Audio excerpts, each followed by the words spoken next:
Welcome to Beloved in a nutshell. The novel opens in 1873 after the Civil War. Seth, a formerly enslaved woman, lives with her 18-year-old daughter, Denver, at 124 Bluestone Road. The house has been haunted for years by what they believe is the ghost of Seth's eldest daughter, who she killed in order to protect her from a life of slavery. Paul D., one of the enslaved men from Sweet Home, the plantation where Seth was once enslaved, arrives at Seth's house. He tries to help the family forget the past and forces out the spirit. He persuades Denver to leave the house, but when they return home, they encounter a young woman sitting in front of the house, calling herself Beloved. Seth invites her to stay. One night, Paul D. is cornered by Beloved.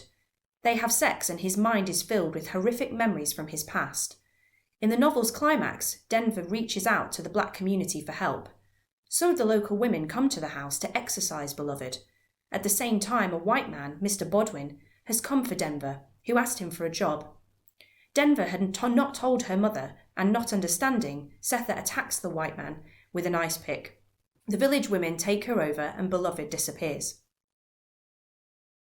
This modern Gothic novel was written by American author Toni Morrison in 1987. It was inspired by a true-life incident involving Margaret Garner, an escaped slave from Kentucky who fled to the Free State of Ohio in 1856, but was captured in accordance with the Fugitive Slave Act of 1850. When US Marshals burst into the cabin where Garner and her husband had barricaded themselves, they found that she'd killed her 2-year-old daughter and was attempting to kill her other children to spare them from being returned to slavery. The novel focuses on the psychological effects of slavery and explores mother-daughter relationships, masculinity, and pain and suffering. The haunting links to the ghost of Kathy in Wuthering Heights and to the turn of the screw. Read Chapter 1. How does Morrison present the family relationships? What was the public reaction to the text when it was published? Research the Black Gothic movement.